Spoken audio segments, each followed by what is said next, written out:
listening to another edition of the Mighty Sports Minute. I am your host, Talon Taylor. It is the 24th of June. It's about 11 o'clock at night. It is a nice, cool 115 degree night here in South Florida. But regardless of the weather, it's always a good time to talk some sports. So let's start talking.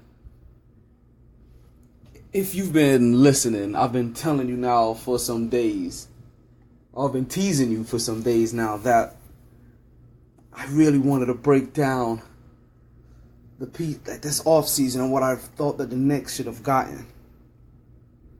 Or should get. But on top of that, there's also a star in New York that needs to go. He's getting paid like he is the man of the town. Like he runs New York. He makes well over $100 million with his contract. Yes, I am talking about that light-skinned guy that makes everybody believe that he's the man. And it took until this year's playoff for me to really realize that Deron Williams is not only not the guy, but the fact that we even compared him to Chris Paul at any point in time is offensive. And it's not to take anything away from Deron Williams, but I'm about to take everything away from Deron Williams. Because, listen, there's no joke about it. My number one team is the New York Knicks. I grew up a Knicks fan. I've always been a Knicks fan. I think I'm always gonna. I shouldn't say think. I apologize. If there's any Knicks fans that heard this, yes, shoot me for saying I think. I am always gonna be a Knicks fan. But I have one problem. I have one turmoil. Outside of just being a basketball lover, I'm from originally Brooklyn. So, yeah, I mean, man, can I get something for Brooklyn? Like, I mean, we're gonna try that one more time. I'm from Brooklyn. Oh, there we go. See?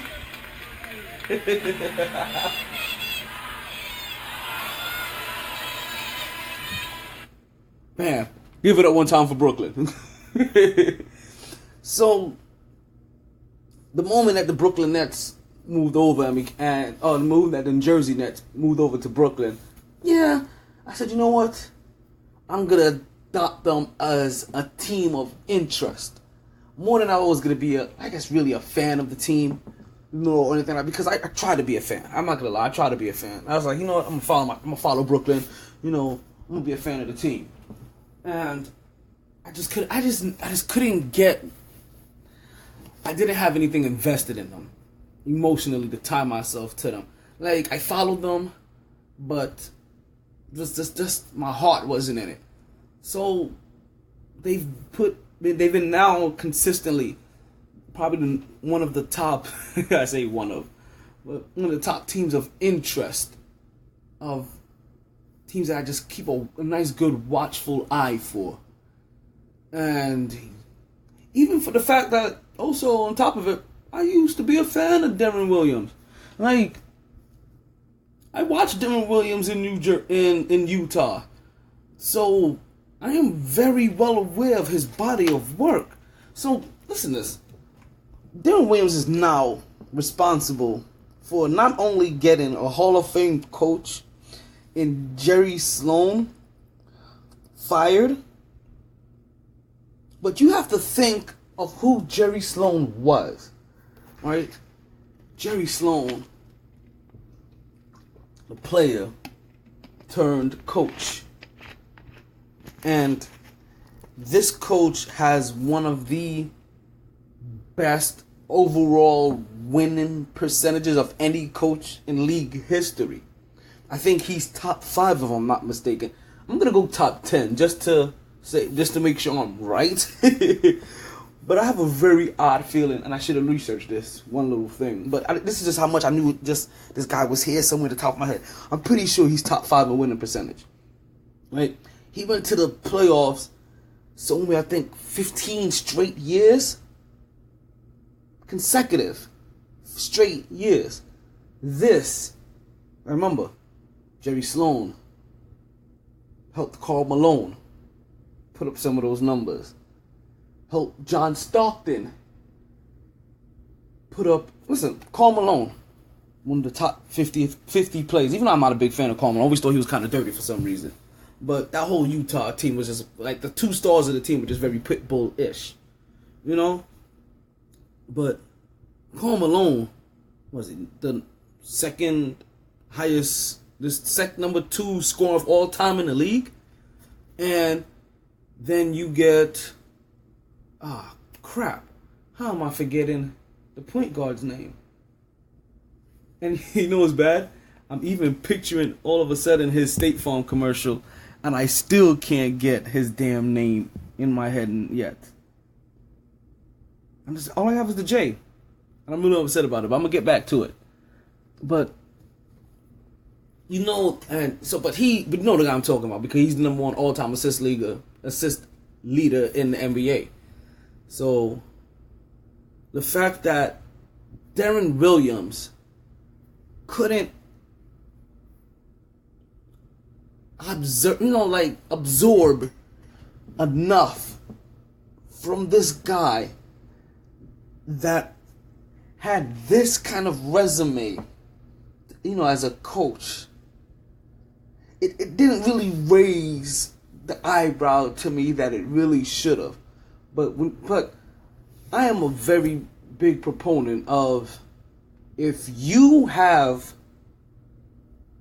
the resources to tap into somebody else's talent, right?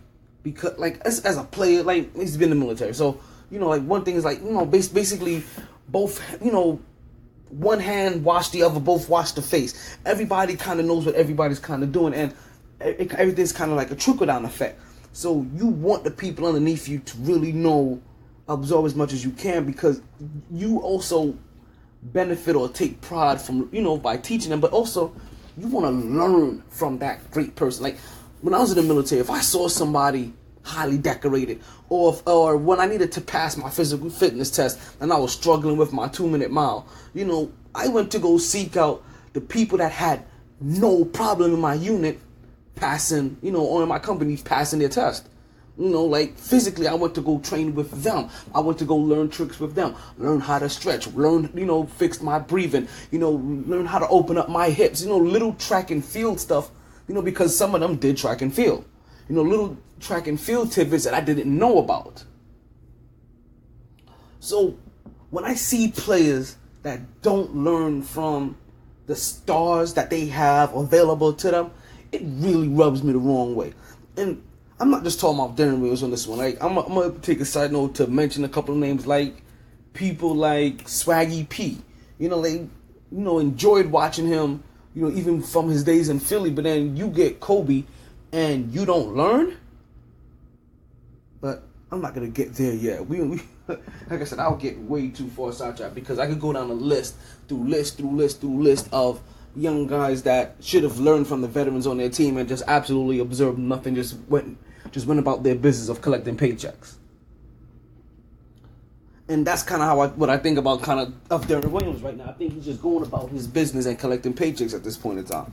You see, like, not only was Deron Williams blessed with the Hall of Fame coach that's gonna be Jerry Sloan, or if I don't know if he's been inducted into the Hall of Fame or not yet, but if he hasn't, I'm pretty sure that he's gonna go in there undoubtedly as a first ballot Hall of Famer as a coach.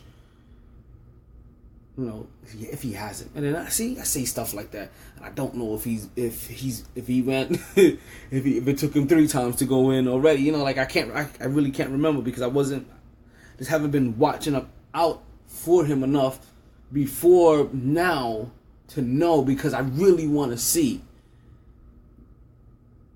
But not only did he have Jerry Sloan at his disposal as a head coach, but he has future Hall of Famer Jason Kidd he had him as a head coach.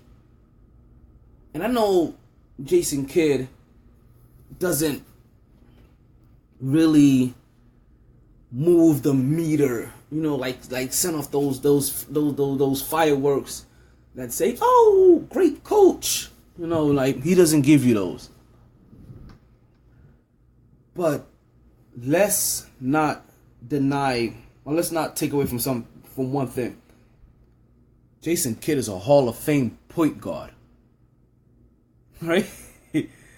So Deron Williams coming into the league, I'm pretty sure at some point in time, a guy like Jason Kidd was his idol or role model, or he wished he could have done what he was doing. For him to also not absorb from Jason Kidd some more court vision, some more court knowledge, how to play this game, how to see the game, how to look at the game, how to pass the game, those creases, the nuances, because now you have gotten access now to 2 of the best point guards from an assist standpoint of all time. And you cannot benefit from it. Because like I said, before you denounce Jason Kidd, let's not act like he's not doing a good job at coaching. Because like I said, when it took me this season to realize it. Because you have to see how all the little things come about. Jerry Sloan is gone. Jason Kidd is gone. But Jason Kidd leaves and he goes to Milwaukee. And look what he does for Milwaukee. Because for the most part, not Andrew Wiggins, but Jabari Parker, I almost said Jabari Rhodes. Jabari Rhodes is an old friend of mine from elementary school and middle school and high school that I haven't seen or even spoke to in almost decades. I don't know why I almost said his name, but Jabari Parker wasn't even there most of the season. He was doing it with the Greek Freak and a bunch of other guys. So if Jason Kidd can get through to them and motivate those guys and add 26 wins to their season, yes, 26 wins without the number 2 pick in the draft being there. He took them from 15 wins to 41 wins. Let me put that in perspective for you. Right? If they were an average team of 41 wins, right? Let's put this back. Let's put this in perspective for you. This is what Atlanta did from last year to this year. Remember Atlanta, the team that barely got into the playoffs last year? Squeaked in with the 8th seed, 1 win above the New York Knicks? They added about that many wins to their season. 26 wins he added. Made him a 50% team. You understand? That was better than the Indiana Pacers. Right? Granted, they lost Paul George, or PG-13. Hey, George. Gervais says hi. No, I'm joking. But just know, listen, PG-13, if this ever does get to you, I am the one that called her to tell her that you were in the hospital when you broke your leg in Vegas. Not for nothing. Just let you know, that was me.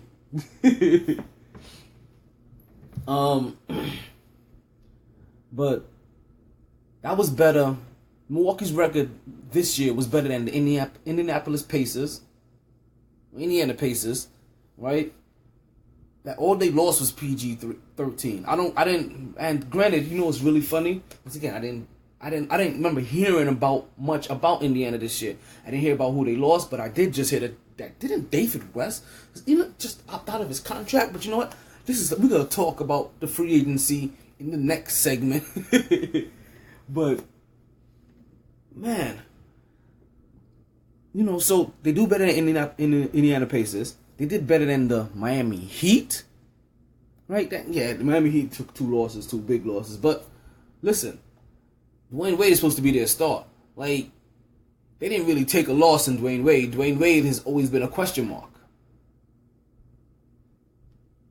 They did better than the Brooklyn Nets. The exact team that I'm comparing him to. The team that he just left. He did better than them. And did better than the New York Knicks. The only reason you see all these teams I'm mentioning are all teams that were better than them last year. You understand? And if I would have told you at this point last year that the Milwaukee Bucks were going to be better than the Heat, the Pacers, the Knicks, and the Nets, you would have looked at me like I had clown paint on my face upside down. That is what Jason Kidd has done for Milwaukee. So, the moment that really paused Williams' career and made me just kind of rewind back to what, maybe kind of rewind back and just kind of really, really look at him, when I saw what Paul Pierce had did for Washington. Because I tell you, it's an accumulation of things about Deron Williams that made me realize he had to go. You understand? It just wasn't, him not being able to learn from Jerry Sloan, who coached, the all-time assist leader in the all-time assist league in NBA history. It took more than him just brushing to the weight side. Jason Kidd, arguably one of the best point guards in the league as well. I mean, in league history as well. If I'm not mistaken, top 3, top 2 in not only 3-pointers made, but also assist as well. So come on, man. And now you look at Paul Pierce, the truth Paul Pierce. And I'm gonna tell you something. I'm a Knicks fan. I keep telling y'all this. So I don't like Paul Pierce. There isn't anything about Paul Pierce, that I even want to look at. I don't even like the way he celebrates. That look on his face, that little small look, I hate it. But I saw what he did for the guys that call themselves the best backfield in the league. The backfield they call themselves? Front court, backfield, whatever. They call it backcourt. What do they call it in the NBA? It just did not seem as if, listen, as much as they call themselves the best backfield in the league, they didn't believe it until they were presented with the truth. You understand? In first person. You understand that that's what really did it for me. Because I looked and saw what Paul Pierce did for these boys, and I'm like, man, why couldn't he do this for Brooklyn? And then I'm like, wait a minute, why couldn't he do this for Brooklyn? And then I started to realize, because at the same time, I'm watching Joe Johnson ball out still. Ball out. Completely go after it. And Deron Williams is question mark after question mark after question mark after question mark. And I'm like, yeah, it made me go through his history. It made me realize that the problem wholeheartedly of why Brooklyn Nets cannot succeed and why they won't succeed as long as they have him. And no team is going to succeed unless they have him. Listen, you can go and send him off to Dallas. You can say he can go anywhere that you want. And I'm telling you, up until this point, I was a Deron Williams fan.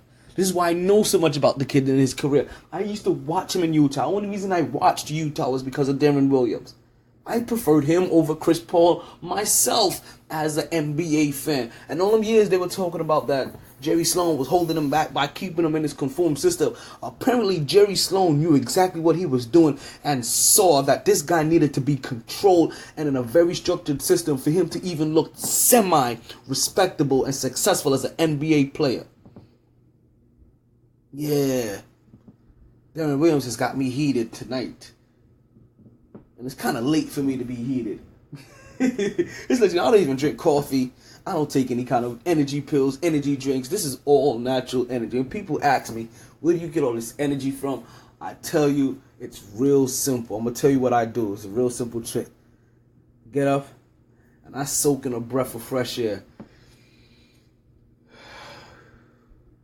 And I allow my body to break down every single thing that you're supposed to take from the energy, and I transform it and take from that air, and I transform it into energy, and I give it out to you. Yo, sometimes my friends call me Mr. Energy because I am just too damn hyper for them.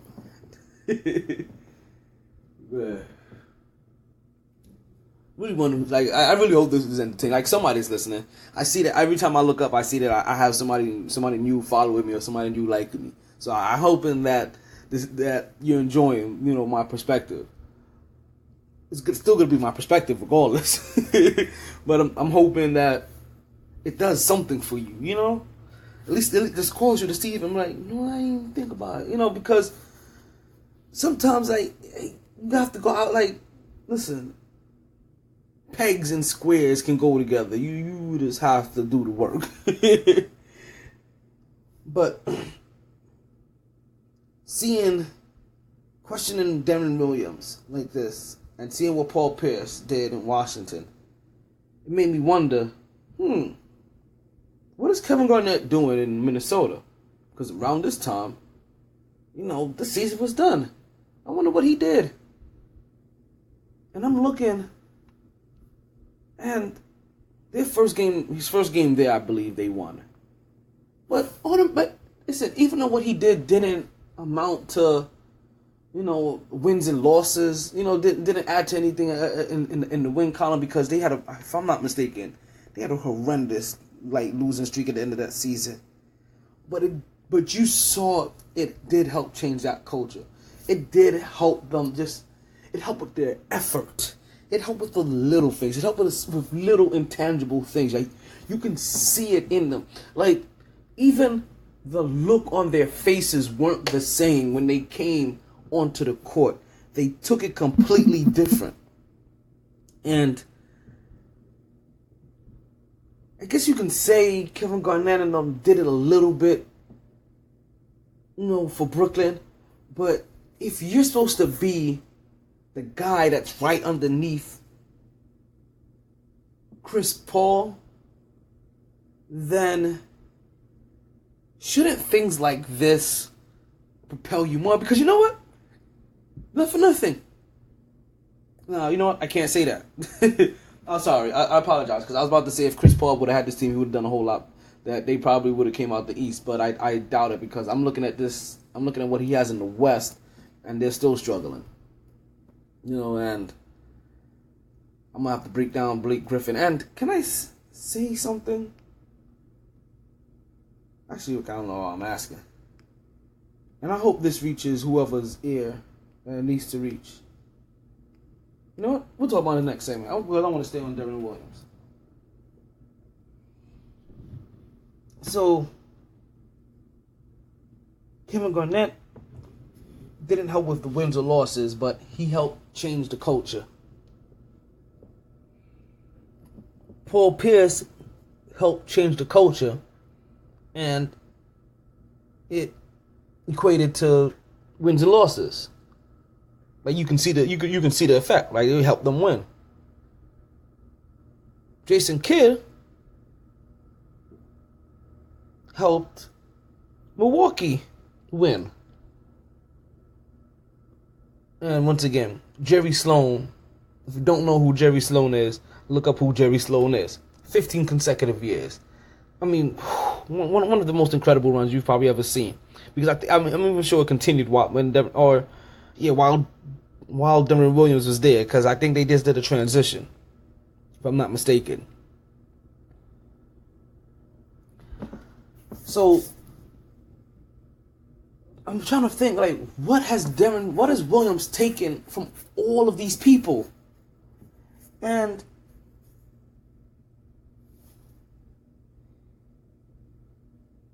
he doesn't look like he's taken anything. He doesn't even look like he's the leader of that team. And if it wasn't for the fact of just the way they signed him, probably because he was the younger guy and he was the one that did thing, but Joe Johnson should be more the franchise player. But Joe Johnson is so soft-spoken.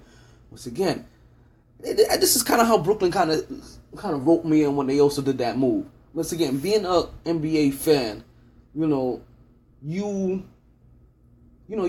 become a fan of players and certain things. So if you heard me talk before, I've told you before, I was a fan of D'Antoni, which means that when the Knicks got Amari Stoudemire, I was really happy for them because I was following Stoudemire in Phoenix. Part of one of the reasons I was following Stoudemire was, Phoenix was because of Stoudemire. So made me learn a lot about Nash. Helped me learn a lot about the Joneses of the world. And who's the guy that I'm about to forget his name? Sean Marion. Also helped me learn a lot about Joe Johnson. 6'8", 6'7" guy, very versatile, able to run the ball like a point guard, from that shooting guard or even small forward position. Yeah, check him out. He used to do that in Phoenix for them. At small forward. Well before LeBron was doing it. Still averaging about 20 points a game to this day. Still doing it strong. He's just so soft-spoken. He just goes underneath the radar. He just goes about his business. He really is Joe Smooth. And Joe Smooth should have been the guy that was given the keys to that bag, because I even watched Joe Smooth in Atlanta. Only reason I watched Atlanta was because he came from feet. Like, this is how you start, right? This is kind of like how it starts to grow, like all the players, because nobody stays still. So you kind of follow that player from place to place to place, and then you end up learning more about that team than you ever used to learn, than you used to know. So even as a Knicks fan, I'm telling you that when they got Coach Coach Brown? No, Mike Brown? Dan Brown? Crap. Not Mike Brown. But the defensive coach, the black guy. That they got after Mike D'Antoni, that was already sitting on the bench. I don't know. See, I'm forgetting all these names all of a sudden. But when they got him, I was happy too, because I seen what he did in Atlanta. He always had Atlanta very relevant. And for nothing else, that they were always around that 6-4, 7-5 seed in the East. And so I'm watching, I'm like, and so on top of it, so Deron Williams not only has now been in the playoffs with Jerry Sloan and learned from all this, but with Jason Kidd and who's a champion, he get a chance to learn from him. But a guy like Joe Johnson has been in the playoffs, and then Kevin Garnett and Paul Pierce have won rings, and I'm like, you haven't gotten it yet? Yeah. The money that he is receiving suggests that he's a franchise player, and right now he is far from it. He at this point, like, and at his advanced age, like I said, Joe Johnson is proven at his age to be a way better current player, leader, future player, commodity, and asset. If there's any way possible they can see themselves getting out of Deron Williams' contract, they need to find somebody that's willing to take him. Send him off to LA. I'm pretty sure the Lakers would take him. The Lakers just need bodies at this point. and I shouldn't make fun of the Lakers, because the Lakers need bodies just as bad as the Knicks need bodies. And with the free agency class coming up, who knows what's going to happen. Like I said, I think, if I'm not mistaken, right before I started this podcast, I saw that David West opted out of his contract, if I'm not mistaken. Which was really interesting to me. Like, that's something I really was not expecting. But I mean, wow. Because right after the playoffs, everything started off really, really slow, you know. And then all of a sudden, things just picked up. You hear talks about DeMarcus Cousins, about possibly being released and being unhappy, but being happy. You hear there's rumors about Eric Bledsoe, and so I'm just gonna give my little perspective about every little thing there is that I've kind of heard about. And I guess I'm gonna start first. Honestly, I don't know. This is good when you don't know where to start. Because what happens is that it means that there's just so much context out there for you to go by that I can just almost go anywhere. But, so, we'll start with DeMarcus Cousins. Yeah. If I'm Sacramento, to be honest with you, I go after trading DeMarcus Cousins, but only if Okafor is available. And I'm honest about that. Like you have to look at what you want, who can you get. Sorry, you know what you want, who can you get, where your commodities are gonna lie. But if they're talking about Randall and the number 4 and the number 2 pick I think about it. I definitely think about it, and because if you're considering that means you must be wanting to restart your program. Now, granted, if you move DeMarcus Cousins, he's gonna go wherever he goes, so he's gonna ball out. And he's going to ball out something proper like. And you're not going to be able to stop him. And you're going to absolutely regret it. But you hear, but even as you hear even Eric Bledsoe for the Knicks. Like, I don't want Eric Bledsoe. Not like, Eric Bledsoe, they call him Baby LeBron. But I don't like LeBron. But that's not the reason I don't like Eric Bledsoe. I don't like Eric Bledsoe because I don't like undersized guards. Let me get that straight. I don't like any, and I shouldn't say undersized guard. I don't like undersized players at any position. You know, I like my point guards at minimum 6'2". You know, I like my shooting guards at minimum 6'5". I like my small forwards at minimum 6'6". Really, and that really depends. And I'm really just going 3 guard system at that point in time. But if I really want, but really like that around like 6'7", 6'8", I'll take you 6'8", 220. Kind of like how a Trevor Ariza is kind of built. My power forwards, I don't like under 6'10". I'll take 6'9", maybe but now see, I can't even say that because I'm not a big fan of Paul Millsap because of that same reason. So I like my small, I like my small forwards no smaller than 6'10". I want my center 6'11", minimum. Like that's just how I like my players. Like I want the length. If I could ever build a team, that's all I would always do because like that length is gonna get you places. So now you're hearing all these stories, and that's the reason I don't want Eric Bledsoe.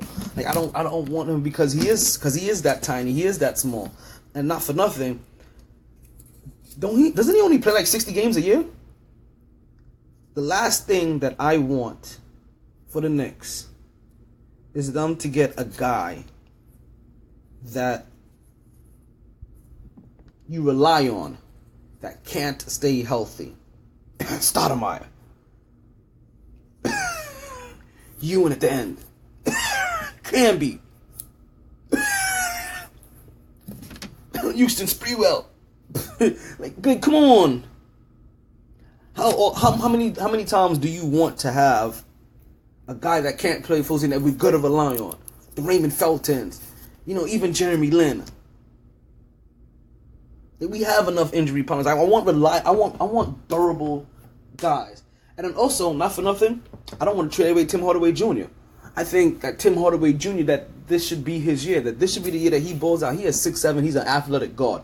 He needs to go out there and seek the help or the training of the Grant Hills, the Jordans, or whoever it needs to be for him to, the Rip Hamiltons, yes. Like develop, but I don't want to see Tim Hardaway Jr. gone. I want to see Tim Hardaway Jr. develop, because when's the last time we've had a homegrown developed talent, that anybody that even had slight talent we can develop on, build them. I want to see them build. Then a little bit more locally, we get Dwayne Wade talking about if he wants to leave or not, and I find this one more interesting than anything. One, because I do live in South Florida. Once again, I've said it before, say it again. I do live in South Florida. I did live in Fort Lauderdale. So, any news about the Heat, I do watch out for, because it is where I currently do call home, but it's the most relatable. It's the most relatable topic to the locals. So it's the easiest way for me to go in and start conversation. I could talk about their local team, and they ask me what's my team, I'm telling them the Knicks. And then that starts a whole nother conversation. But the conversation generally ends up friendlier because I lead in with that whole Heat thing.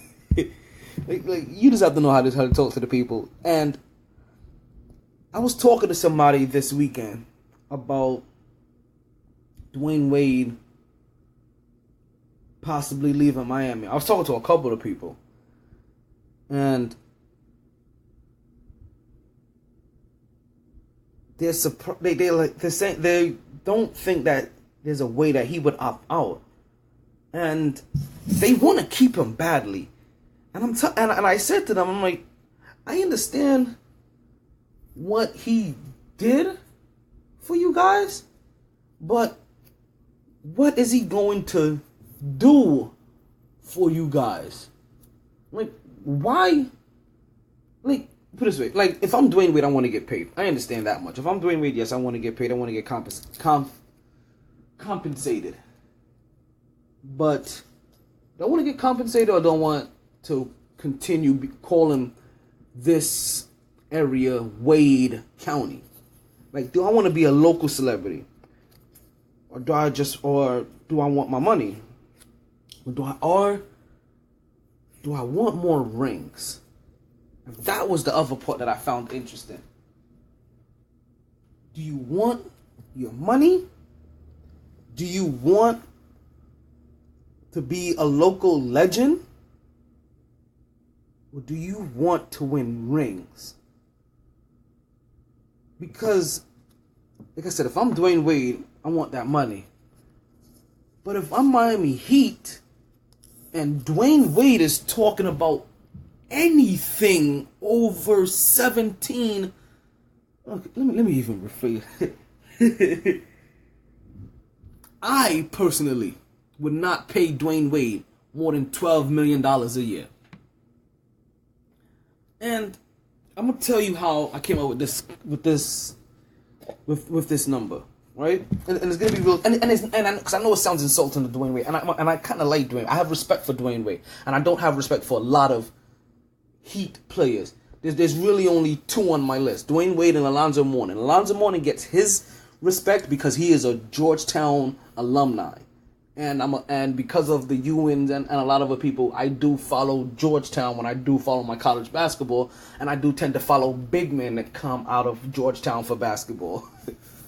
So, the way I looked at it, because remember I mentioned earlier that's the same concept I think about Dwayne Wade. I told about Eric Bledsoe. He's only giving you about 60 games a year. Well, listen, we saw what 60 games a year got Miami Heat. It got them right at watching the playoffs at home.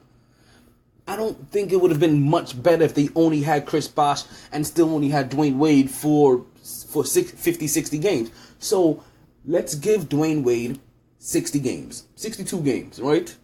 So we're calling that about 75% of the games. Well, Dwayne Wade is going to want about, let's say, $20 million a year. Is what I'm expecting him to probably say he wants. Let's make this real simple. We're going to break that down to $10 million. So then we're going to say, okay, let's give you 75% of $10 million. Right? So that's 7.5 mil. Double that, right? That's $15 million. If Dwayne Wade can only play 75% of his games, then guess what? I'm only going to give you 75% of the money that you should be worth.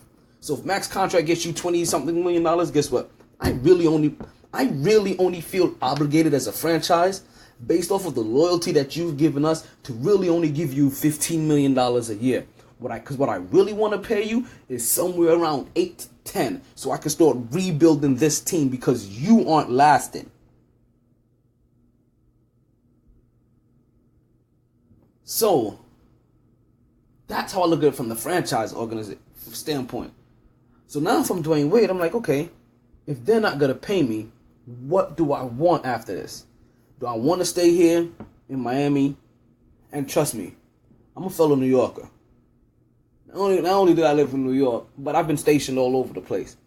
Every place I've been stationed in has been ridiculously cold. I've been stationed in Germany. I shouldn't say everywhere has been ridiculously cold, but I've been stationed in the Carolinas. I've been stationed in Indiana, and I've been stationed in Germany. Even when we first got to Israel, it hailed. Yes, it hailed in Israel. Right in Tel Aviv.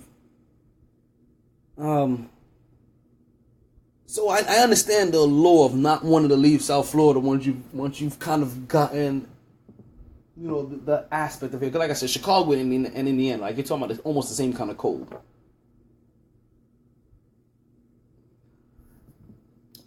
But now, if you want your money, who out there is going to pay Dwayne Wade max dollars? LA? No, you got Kobe. You don't want two Asian superstars that can't give you a full season.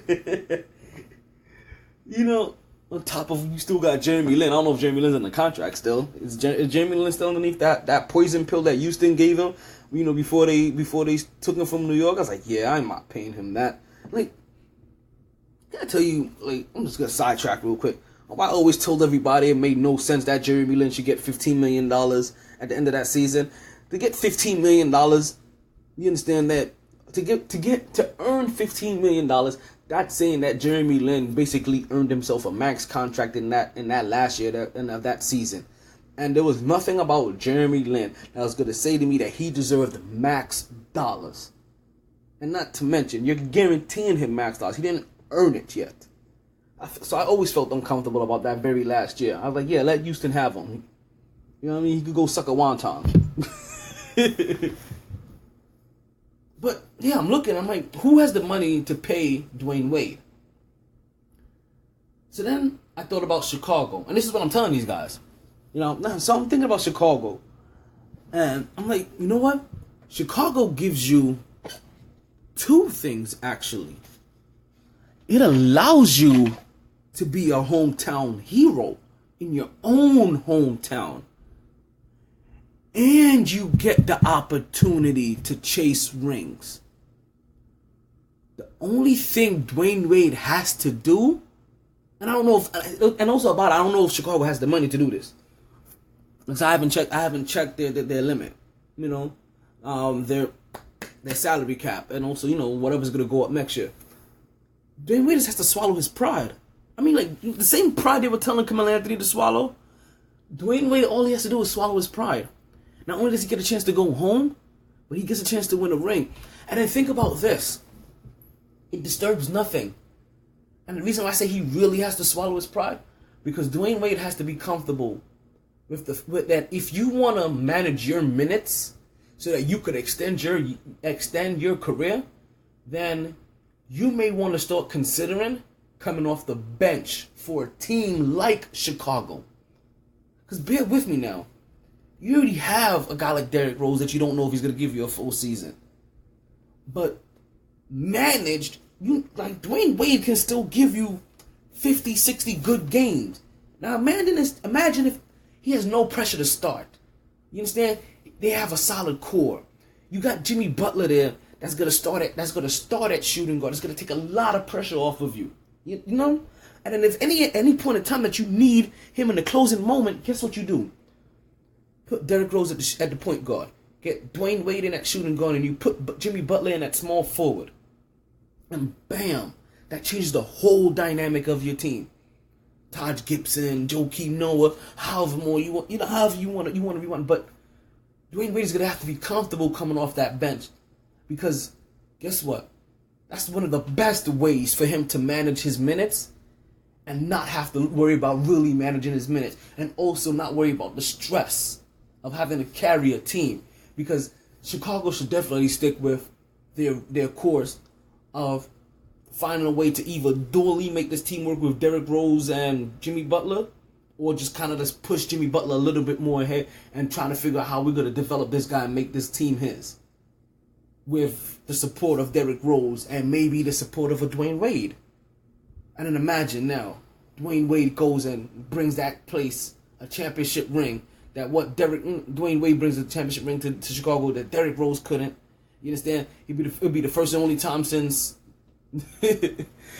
Michael Jordan did it. You understand? Like, it will catapult his level of stardom to a whole nother level. Like the same thing that we're talking about that winning in Cleveland would have done for LeBron, or winning in New York would have done for Melo. It's the same exact thing it would do for Dwayne Wade if he helps take Chicago over that hump. And while we're talking about the places of going home, why can't Kevin Durant go home?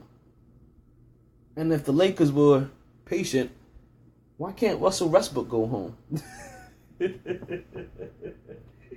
You know, like, these are all questions, but one thing, why can't Kevin Durant go home? Can you imagine him with John Wall, Bradley Beal, and now Kevin Durant?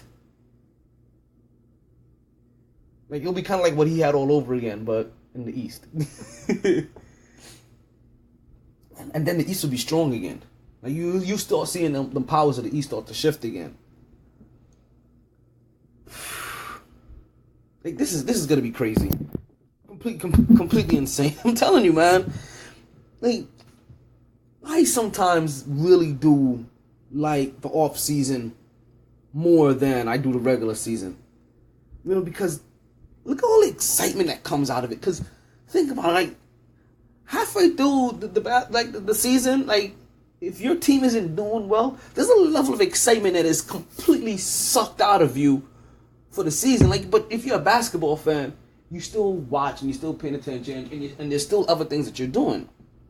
You know, but you know that die hard, you know, but that emotional investment, you know that double E is not there. That E squared, you know, that E squared is not there. That. So, the off season, it resparks all of that, because you get to dream again. It's like, oh, everything is reset. Now we get to look at free agents. We get to look at the draft, and we get to look at possible trades. Everything becomes exciting and brand new. Like, it really is. Like, screw you. Like, if you don't like, I'm telling you. Like, I even prefer, like, the combine and the summer leagues a little bit more, because, like I said, you can just watch it and try to hope, and you get the hope, and you dream and you wish that anything that they're doing can correlate and transfer over into the NBA game at any level of success. And, you know, because transferring over to the NBA game is very, very hard. And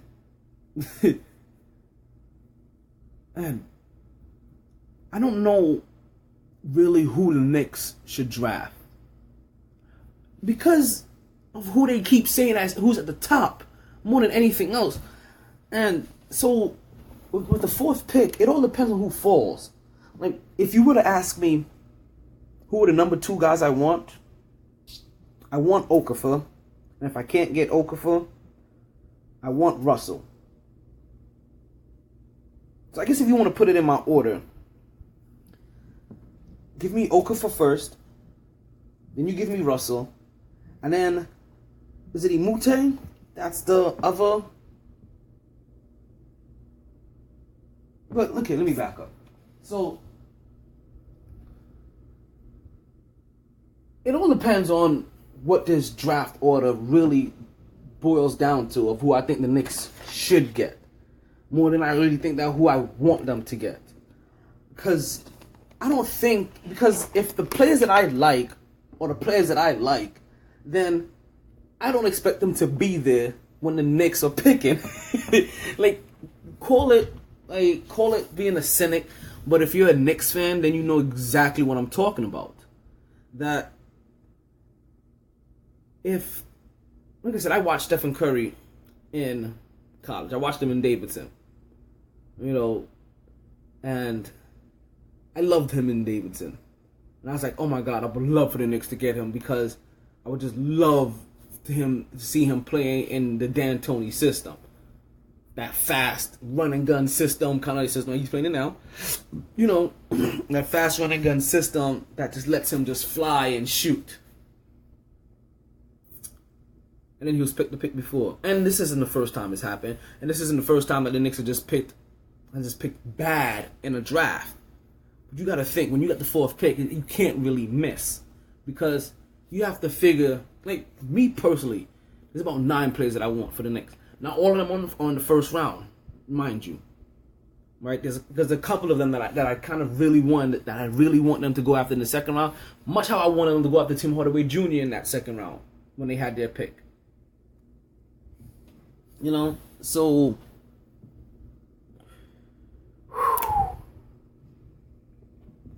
I'm gonna assume that Okafor is gonna go with the first pick of the NBA draft, the very, very, very, very, very, very, very, very, very, very, very first pick, because of anyhow he falls to the Knicks, and the Knicks, because we have to remember we have to think about our system. Everything's about our system, our system, our system, our system, our system, our system, and our system. And we want to run this triangle system. And listen, remember, at the end of the day, I want Okafor over the fact that I want Towns. Only because of the fact that you have to put buckets. Like, if you're telling me that we're gonna get the next Tyson Chandler, I still don't want him, because Tyson Chandler was still an offensive black hole for us at plenty of times. So why do I want that? I don't want an offensive black hole from my guy that's closest to the rim. I want the guy closest to the rim to have an ability and a skill set to put the ball in the hole. So I want Okafor more than I want anybody else in this draft. And if he doesn't go first, second, or third, then something's completely wrong. And if the Knicks don't pick him with that fourth pick, if he's laying there, then I'm going to question my fandom. I swear to you, I will. I promise you on everything, I will, because I seen this guy play. Like, I seen his hands, I seen his knowledge, I've been listening to people. Like, I saw them question his emotion and his willingness to play, and I saw emotion and willingness to play. And when his back was against the wall, I seen that tiger come out. Now, what he's gonna have to learn is that lion is going to have to be out every single night, especially if you come to New York. Because that's the lion's den. And them other lions will eat you alive. Like, you can run around with the tigers and the bears and the falcons and the hawks and the grizzlies and everybody else that you want to. You understand? But the New York Knicks and Madison Square Garden is the lion's den of basketball. So if you come there, he has to be prepared. So as I see Okafor going first, as we know, and then this is where I get scared, because everything is now saying it's a point guard league, it's a point guard league, it's a point guard league. So I think what's gonna happen is that Okafor's going to get picked first because of the fact that he is a big man. So, who is the number 1 pick? Crap, I forget. But I know Lakers have number 2 pick. And then I think after that, Minnesota's the one that has number 1 pick then. Okay, my bad. Sorry. So then, as an actor, I think that it's going to go guard heavy. And I think that Russell's going to go off the board. And then Imute is going to go off the board.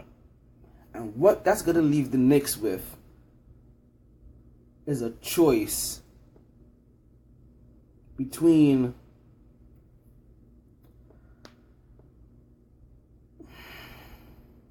Winslow and what is that other foreign big man that they keep talking about? Well, he's not going to be the only one. Right?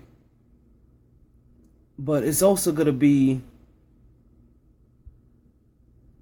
Towns, who, like I said, I already told you, I don't want him. And I don't know about getting Winslow. And let me tell you something. Actually, I'm not say this. The only reason I even think about getting Winslow is only because when people don't know what to make of you, and you're good, that means you do a little bit of everything well. You know what I mean? So Winslow, I really do like. So okay, let me put this in my order, right? So I want Okafor first. But then I'm thinking about Knicks need, right? Complete Knicks need. Okafor has the skill set, everything else. But then, if you can't get Okafor, which I don't think you're going to be able to, I want them to go after Russell if he's there. Right? Or because I keep hearing these guys are big guards. And I told you how much I like big guards. And the only reason I kind of want them to pass up on a Winslow is because that means that you're going to push Tim Hardaway Jr. to the bench again. And I would really, or he's going to directly compete with Tim Hardaway Jr. And I don't want there to be an either or. But I do want them to I would like to see them sharpen each other. So let me go back to what I think about Winslow. Winslow, if they know what to make of you and you're good, that means you're a little bit of everything. What little bit of everything means to me, and I told you this in the previous podcast, is Draymond Green, Andre Iguodala, Scottie, and not saying he's this. I'm just saying these guys. I'm not going up the ladder. I'm going laterally of just guys that just do everything. I'm just starting from the lowest of the low, the lowest of the low of names of what they possibly could be if they just do okay, to what they could be if they're great. So don't think I'm calling them any of this. I'm just giving you my, like, when I name guys, it tends to be guys that I kind of think are the same, but then you see the difference in what they do or what they did or what they're doing. Like, you'll realize that, when I'm mentioning this, that Draymond Green is at the bottom of the totem pole. You understand? And LeBron James and Scottie Pippen or on the incline at the top of this totem pole. So it's going up when I mention these guys. So when they say that he could do, when I think that he can do a little bit of everything, I'm like, a little bit of everything. Draymond Green does a little bit of everything. Iguodala does a little bit of everything. LeBron James did a little bit more everything. Scottie Pippen did a little bit of everything. The only thing I don't know about Winslow, which I have to look into later, is he a ball handler? Can he handle that ball? Because if he can't, then that really kind of gets rid of all of that. Because that means that you can't be that guy that's kind of just bullies your way through the hole every once in a while. And believe it or not, that is a big portion of the points that Iguodala gets, Scottie Pippen got, LeBron James, and even Draymond Green. That sometimes they were just able to bulldoze their way and get about 6 to 8 points just from coming through the lane like linebackers.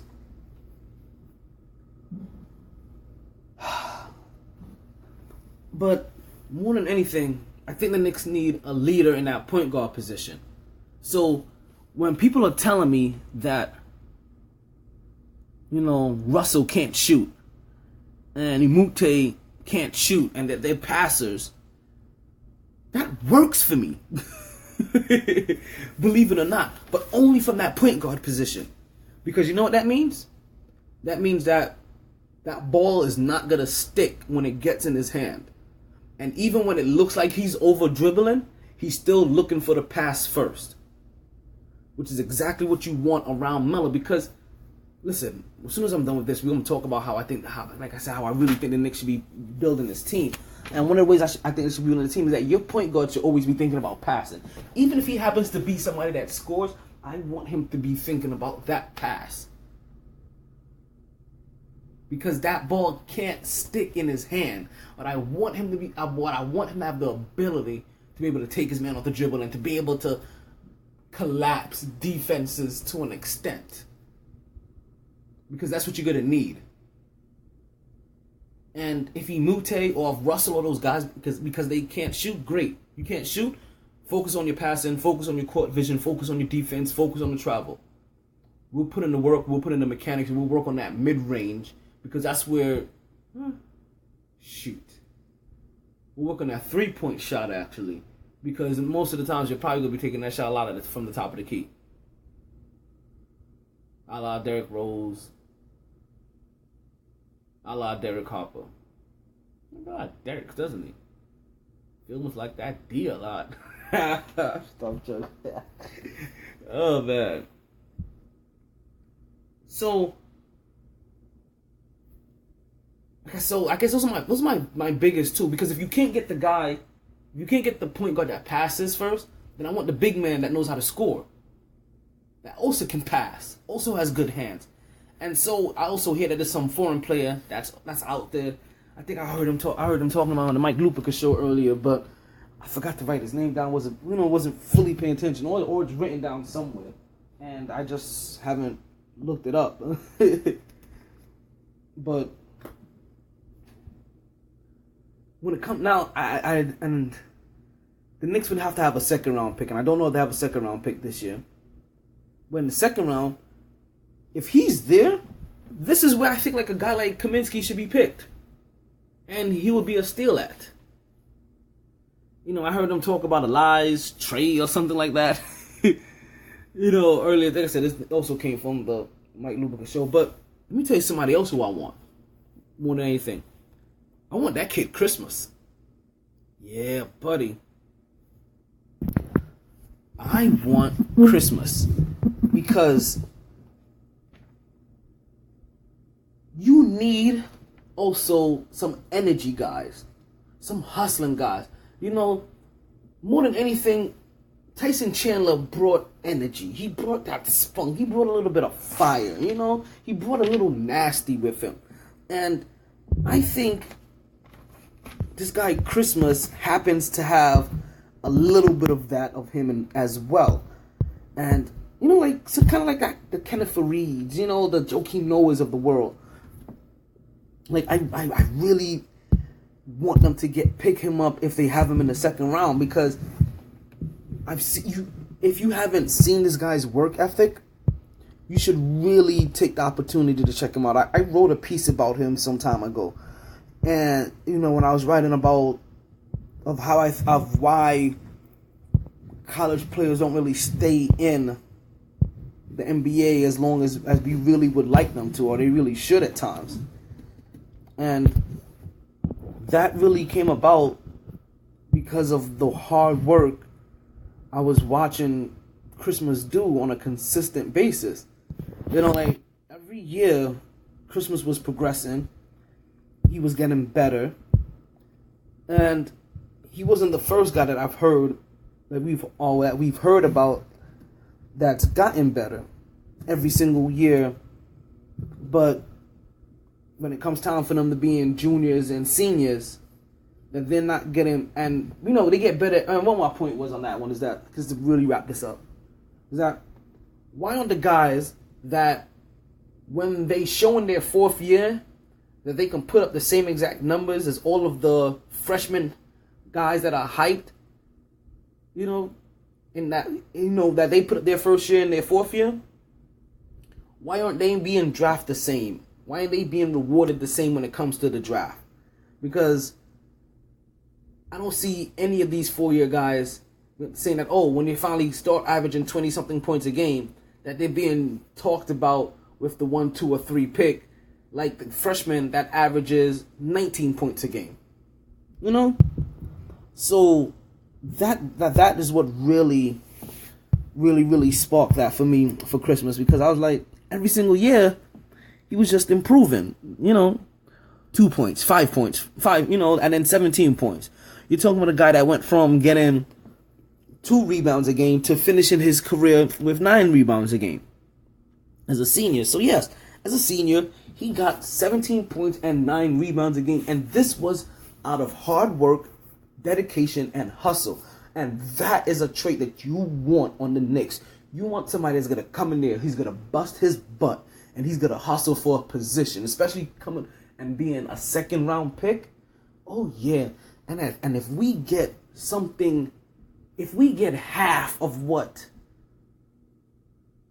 Kenneth Faried is, then I'll take that off the bench. An energy guy, somebody to come in and just give us that little bit of spot, because the Knicks need a lot. The Knicks need a lot of help.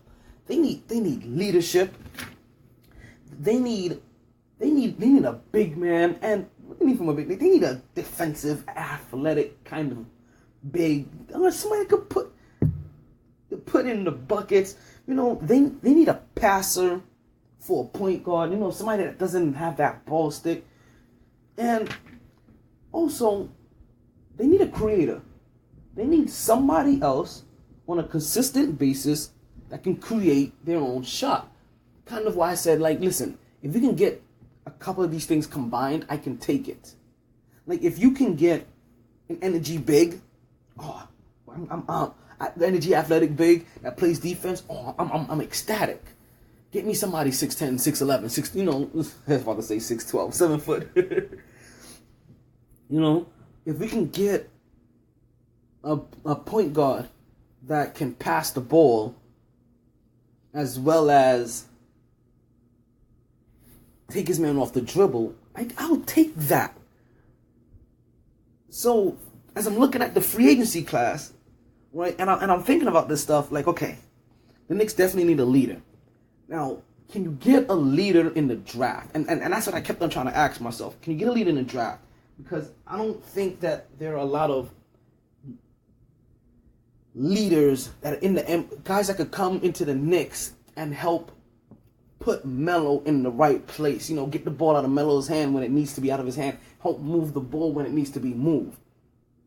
Not sure if that guy is out there, but I still had to look, and I found my answer. Like I said, when we look at the free agency class, it is very scarce.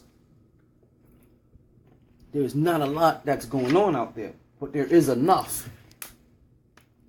And when it comes to leaders, I said, you know what? If you can't get the lead at the point guard position where I really wanted it, right? Then you're going to have to be forced to kind of get it from your big man position. And there's really only a few big men I see commanding leadership from Carmelo Anthony, or commanding the kind of respect to make Melo share the locker room leadership with them. And that's Paul Millsap, Marc Gasol, and LaMarcus Aldridge. And that's about it. Maybe Dragic. So, I don't know. So let me just kind of tell you what happened here. So as I'm looking for these things, like I said, I'm looking for the leadership. I'm looking for a decent big man. Preferably somebody defensive, but definitely really somebody kind of athletic. I don't know why I really wanted an athletic big, but I definitely wanted that defense in there. I wanted you to have a solid defensive base. But like I said, we need more than one big man, so these can come in several different forms. I wanted a passer, definitely somebody a passer, somebody that could create his own shot, and somebody that and a guy that wanted energy. So now I'm going out through all these teams, and I'm looking, and I'm like, okay, who am I gonna pick? And all of a sudden, I'm like, you know what? I am really gonna eliminate the majority of all of these restricted free agents, because I don't know if you guys know how this works, right? If you do, bear with me. If you don't, you're gonna get a quick education in free agency, right? you have two kinds of free agency initially that we're going to talk about. We have unrestricted free agents and you have the restricted free agents, right? Unrestricted free agents just meaning exactly what it is. They're unrestricted. They have no limits to where they can go sign. They can go and talk to anybody. Restricted free agents, their restrictions basically means that you can go talk to somebody and they can give you an offer, but we can match it and force you to stay with us.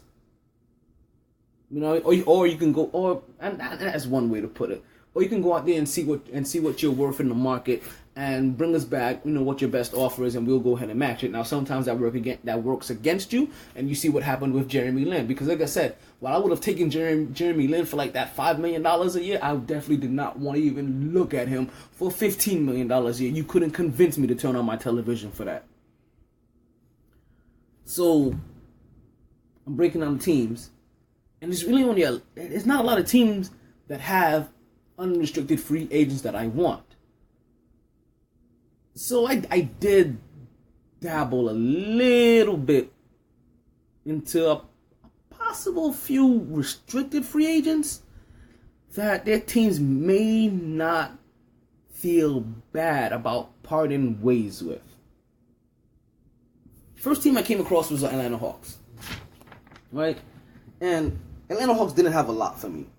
But the Atlanta Hawks didn't have a lot for me to go off of, but they had two things. I don't really like any of these choices, but there are reasons. Like, I don't like them and I do like them, so I shouldn't say that. Like, everybody that I pick, I kind of I could talk myself into either getting them or usually talk myself either not picking them. With Atlanta, I can talk myself more. It's very more predominant in my head of why I may not want these guys more than I will want these guys. First guy is going to be Paul Millsap. Paul Millsap happens to be an undersized power forward. There's just something about undersized power forwards I'm not a fan of. But you know what? The undersized power forward may not be that bad when you start to look at the fact that this league keeps getting smaller. So if we start putting Melo at the power forward position, or even Paul Millsap at the power forward position, maybe it could work. But Paul Millsap does give you a lot of things that I do like. He kind of gives you an athletic big, but he's too small at the big. He's only 6'9". I think he gives you leadership. I don't know why I think this about Paul Millsap, but Paul Millsap looks like he brings leadership and a great locker room presence with him. He's somebody that can score down low, and he's a pretty decent defender. So he's the first guy that jumped out for me. Actually, I shouldn't say first person that jumped out for me. One of the first guys that jumped out for me because I kind of started with Atlanta. Second guy that jumped out for me was Carroll. Carroll kind of more than Millsap because he's also motivated to go to New York. It's actually a real good possibility. He just goes over and say, hey, and we can start negotiating. The only thing I don't like about things like Carroll, but at the end of the day, we have to stockpile assets. And that's what we do need. We need players. We need players and we need them bad. You understand? But I don't want to overpay for players as well. But Carroll does give you a lot. And I always say I don't like Carroll's only because I told you I want to give Tim Hardaway more burn than I want to give anybody else because he is our guy. But I wouldn't mind seeing Carroll in a uniform because you can move him over to that shooting guard position. And now you're talking about having a 6'8", 220-something pound shooting guard. I like that. Quick on his feet, can play. You understand? Granted, his shot may not be the best in the world, but it's still decent. And he loves to throw himself at the rim, which means he likes contact and he goes to the line. He's going to force those referees to call something.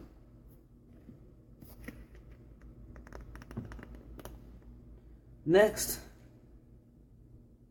I went to the Detroit Pistons. So you can see, there's only... how many is there? 1, 2, 3, 4, 5, 6, 7, 8, 9, 10, 11. 11 teams, right? We're talking about the Knicks, so that's 12. So, I'm sorry, not 12, but 31. So 11 out of 31 teams, basically what I'm trying to say. A third of them is where I saw possible viable assets for us to get. Next with the Detroit Pistons. And the obvious choice is going to be Greg Monroe.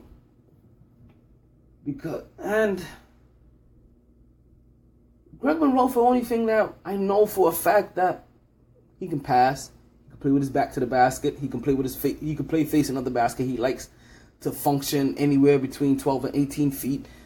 So there's things about his game, and he's a solid 6'10", 6'11", from that power forward position. So there are things. There are a lot of things that I like about Greg Monroe. I just don't. I have question marks about him, and I even wrote question marks beside his name, beside it, because there are just things about Greg Monroe that I don't know about, but he would be interesting to me in our system, and this is everything that I keep thinking about: the Knicks and this triangle system and what they need to put around Carmelo Anthony, because you have to build around Carmelo Anthony. And one of the major things that people are not realizing that you need when you are building around Carmelo Anthony, and that is a leader. Carmelo Anthony needs a leader beside him. He needs a leader. Think about it. Observe it. Let it process. His 2 best years ever in this league were with Chauncey Billups and Jason Kidd.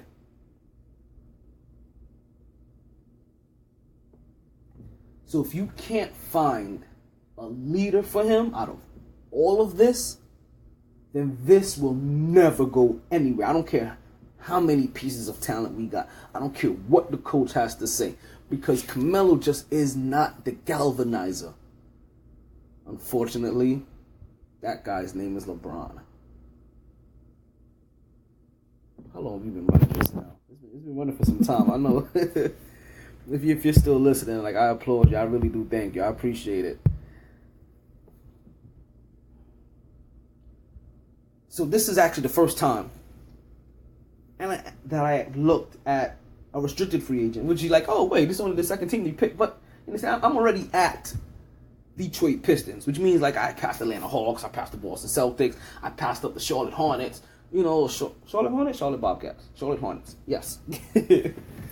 So there were other teams and other things that I passed upon, and like I said, when you look at these lists, of these restricted free agent lists and unrestricted free agent lists, you understand how many people that I already passed up even to get to Reggie Jackson, and Reggie Jackson actually, I was like, whoa, I would give him an offer sheet all day long, depending on what we do in this draft, even not depending on what we do in this draft, because he helps.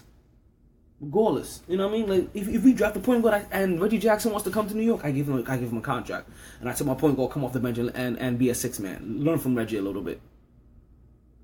Yeah, I like a lot about Reggie Jackson. He's a pit bull. He's a fighter. He's got tenacity. He'll give you the energy, the creator, and because of the system, he'll be a passer, but he'll be able to create his own shot. Which is what I would like more than anything else. I like a lot that Reggie Jackson has to bring, and I hope the Knicks give him an offer. Next, automatically, see, everything was gone, and I get over to Houston Rockets. Same reason I like Reggie Jackson. The same reason I like Patrick Beverley. Patrick Beverley also happens to be a restricted free agent. It's that pit bull in him. It's the fact that I know that Patrick Beverley is going to guard 90 feet every single time. I know I don't have to worry about Patrick Beverley being a shoot-first kind of guy. Patrick Beverley is going to pass that ball, he's going to play defense, and he's going to run that offense. And he's going to take them three when he wants it. And he's uber competitive. Yeah. Reggie Jackson definitely crossed my list. And then we got to the Clippers. And when I looked at the Clippers, man, I wish the Knicks would have done this years ago when I really wanted them to. And there's only one name that's on my list for the Clippers, and that's DeAndre Jordan. And I don't think they're going to get DeAndre Jordan back. He's the only name on my list for the Clippers. Everybody else, I look at and I'm like, pass. Unrealistic pass. And even when I look at DeAndre Jordan, I think even DeAndre Jordan leaving the Clippers is unrealistic. I think this guy loves Doc Rivers so much at this point in time for what he has helped do for his career that he'll retire a Clipper or he'll go to the next place Doc goes to if Doc leaves to go to the Clippers. Can I mention this real quick about the Clippers? As I keep saying that I hope things get to the right people when they do get listened to. So this is one of the things I kind of hope gets to the... I don't even know if I want to put this on the shows because it's going to get lost in the middle of a bunch of things. But I really do wish the Clippers would move. Like, separate themselves from the Lakers. Like, they should move and call themselves the LA Rush. And welcome, and I might have said this already, and welcome people to the rush hour. You know, like, really do something. But I don't want to see them there anymore. Like, I see what this owner has. I see what he has to bring. I see his passion. Like, I think he definitely needs to look into getting out of the Staples Center and starting his own crusade somewhere else. Even call yourself the Crusaders if you want to. You know, but I really think the Clippers need to move and just not just rebrand, but you know, relocate, completely do a whole revamping. Hopefully that's gonna come down further down the line. Next, I get to the Grizzlies. I look at the Grizzlies and I'm like, and you know, when you have a good team, I guess those players just always look alluring. And obviously, the number one player for the Grizzlies looks very alluring to us, and that's Marc Gasol. Yeah, I don't have to tell you about Marc Gasol. Marc Gasol's a beast. He's a wall. Like he is the Spanish Wall. Like, you heard of the Berlin Wall? Oh yeah, he's the Spanish Wall. Like, yeah, he's just really that good. Like 20 and 10 guy, great guy to probably run the triangle offense with. He'll just put up numbers and just thrive. Just thrive. Just think about how well the triangle offense did for guys like Luke Longley. And now you put Marc Gasol in there and like just think even what he did for Paul Gasol. You know, so yeah, Marc will thrive. But then there's Green. And I'm pretty sure this is gonna be the little Green. The shooting guard Green. Damn, I'm forgetting his first name. And once again, not for nothing much, but defense, tenacity, some other athleticism. No, which Green is this? Not quite sure anymore. Because I know it's not the Green that I want that's in Phoenix. That's a completely different story.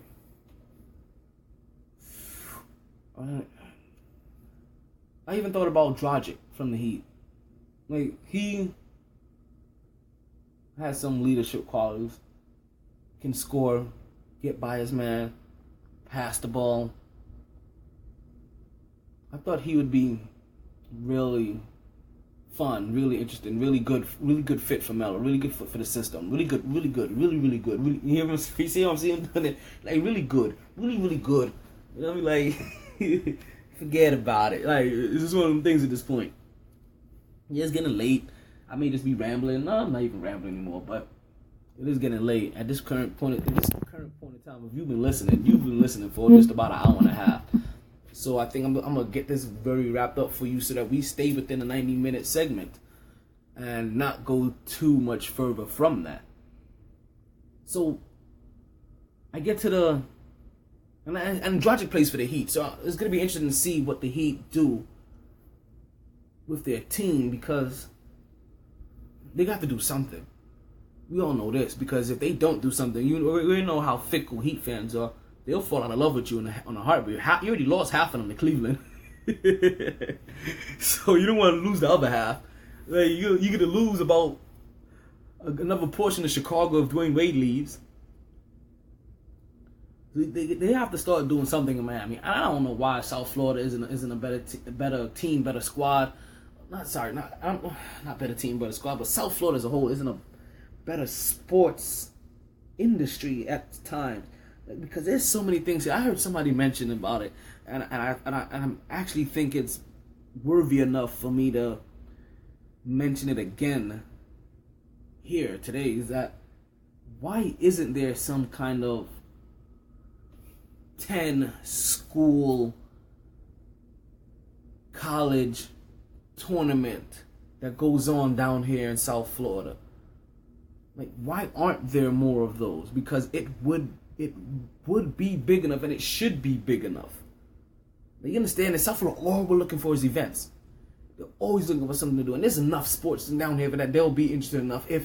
Because on top of events, people like to go to events just to be seen, just to be say they went to that event to draw to event, the money making. Like, it made me wonder. Like, I was like, that's something to be thought about. And if this career path works for me, yeah, I will definitely try to help be a part of that, or try to help move that forward, because that would be great. Like Indianapolis, Indiana even has the Circle City Classic.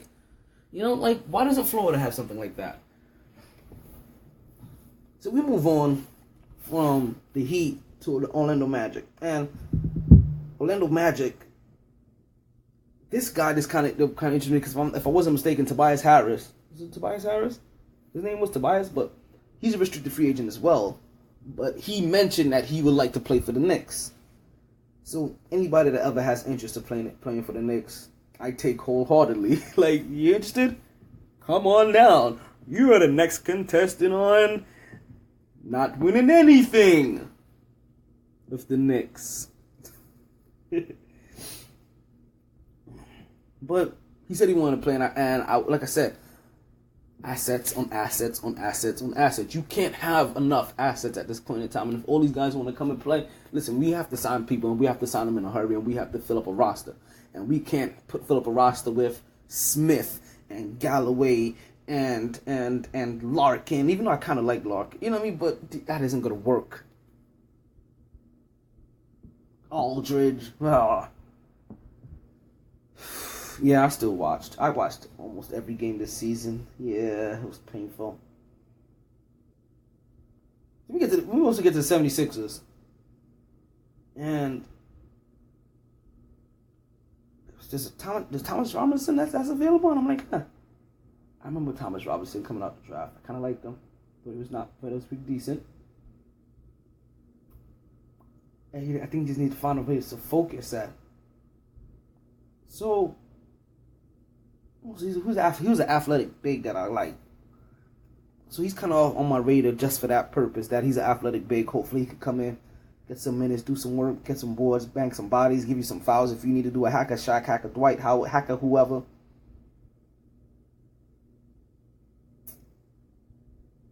And then there's Smith, the point guard. Ish Smith. This is, just part of the reason why I skip guys like Isaiah Thomas. I think they're too small sometimes. I don't like, but you know what? Like I said, the small is working. Because back when you used to have all these big guards, there's no longer these big guards bullying you. It's all these small guards just blowing by you. So I'd take Smith from the 76ers on the Knicks. Because I know he can get some work done.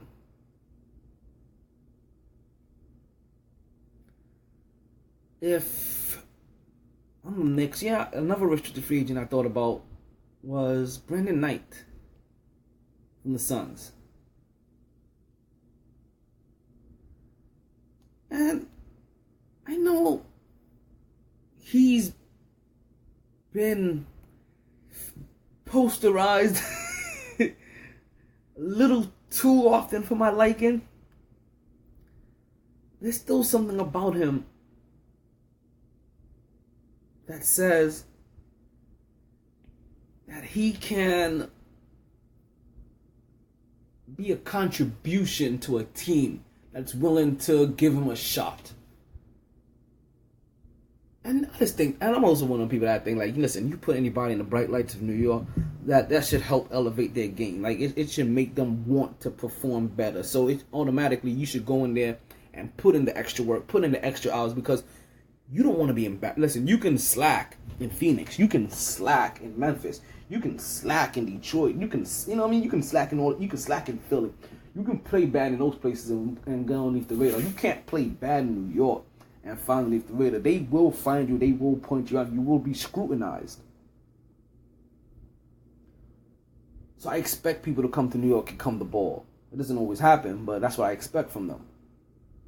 Also from Phoenix, I like Green. I like his size. I like everything about him.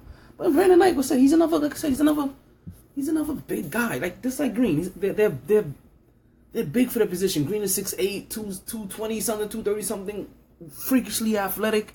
And when he used to play for the Pacers and he was becoming a free agent, then I wanted the Knicks to make a run for him then. That's how highly I thought of him, because I was just like, we were coming off of getting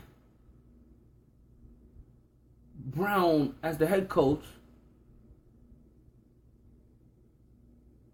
Or not Brown, but Mike as the head coach. And I was like, oh my God, you put him in there. Well, I don't even think that was a case. I maybe have my timelines mixed up. But I was just like, you could go in there, you could teach him defense. He's so athletic. You put him at the shooting guard position, and just imagine what he can help Melo, what he can help these guys with. I really thought, and then I was thinking about him being able to run the floor, and that was more than anything else. Him being able to run the floor and finish.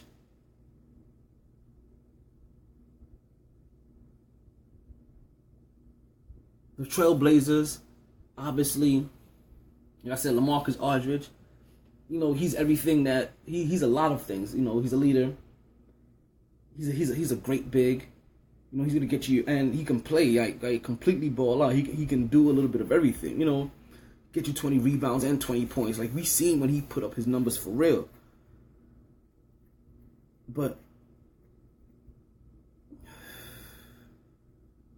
like I said, this regardless of how it goes, I would still like them to get some kind of bruising big man. Somebody that, I shouldn't say bruising big man, but somebody that can work the post. Whether it's their back to the post or work the paint, whether it's with their back to the paint or the back to the basket or facing the basket. Somebody that can work within 15 to 18 feet, 12 feet, 11 feet, 7 feet. Somebody, just a big man that can do it. That's what I really am desperate for that for the Knicks.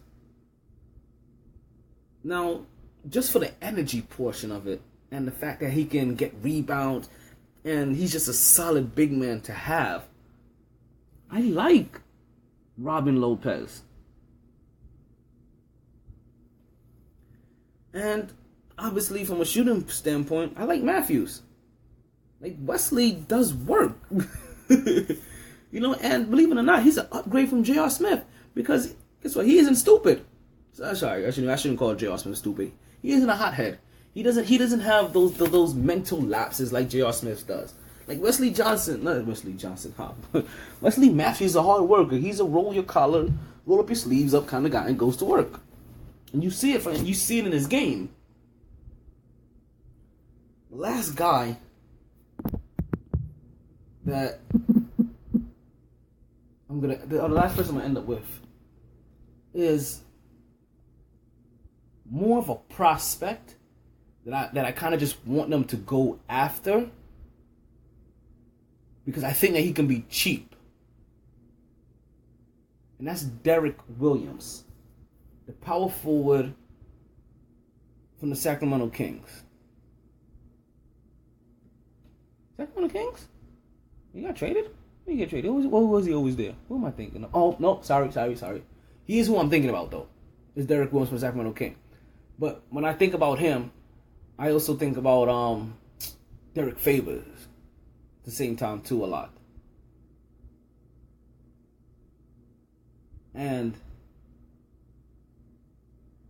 I would like to see them go after him, just to give him a shot to see if Melo or Phil or New York or anything draws out him, because I think he could be cheap. You sign him for a 1 year deal, you sign him for a 2 year deal, give with the second year being a team option, and you see what happens. If you don't like him after this year, you get rid of him, and then the salary cap is gonna go up exponentially again, and then you have more room to go sign more players, and we see what we can do then again.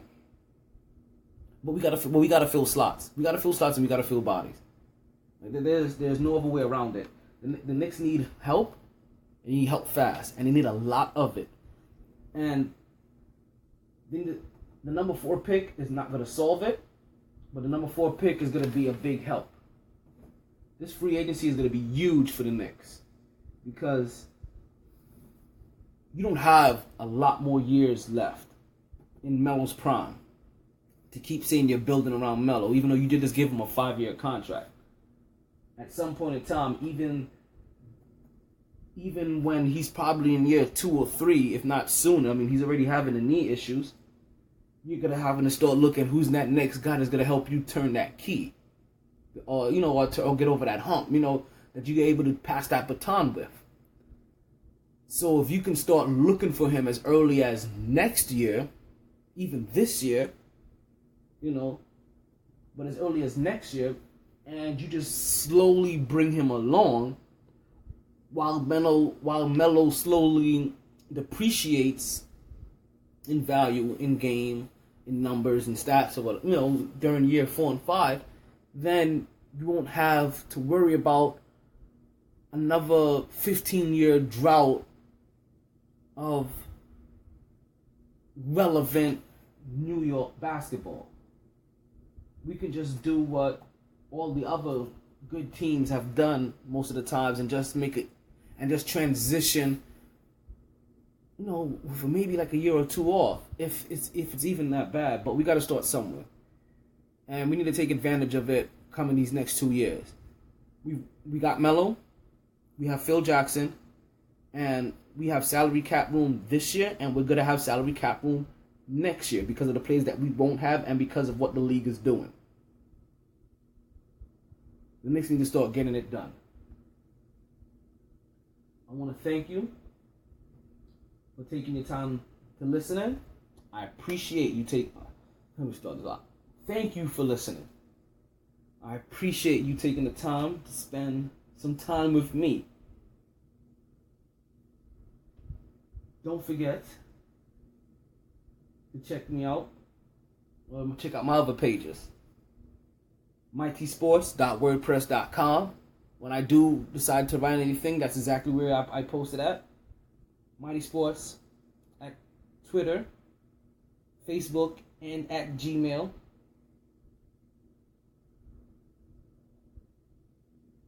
And while we're ending, can I tell y'all, end of the story, can I tell you this? Yesterday, I went to go visit a Connecticut School of Broadcasting that's down here in South Florida.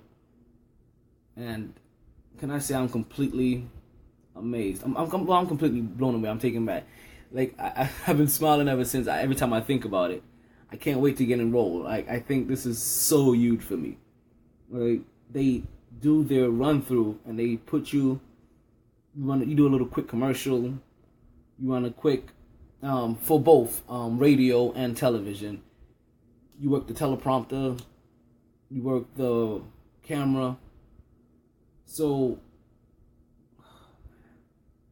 there's actually a couple of friends I actually thought that automatically I should tell about it. My homeboy Bobby DJ Scepter. He actually also has a podcast on here that you can follow. His nightly performances. He records and he puts out there. And I also like to get a friend of mine on this now named Matthew Cutler. Because, sometimes I don't know if you really want to just sit here and listen to me talk for 100 minutes. But I'm excited. I'm excited for this opportunity that I'm going to possibly get through this school. I'm excited about every podcast I do, even though it takes me forever to set it up and I go through all this prep work. I'm always excited for this. Like I tell you, I do this in one take, and I don't know how it's easily just so fluent for me, but it is. I have fun with these, and I'm excited about what's about to happen tomorrow. We are officially less than 17 hours. 17? No. Sorry, I apologize. 19 hours. Just about 19 hours away from the 2015 NBA Draft. My name is Talon Taylor. You've been listening to the Mighty Sports Minute. Thank you very much.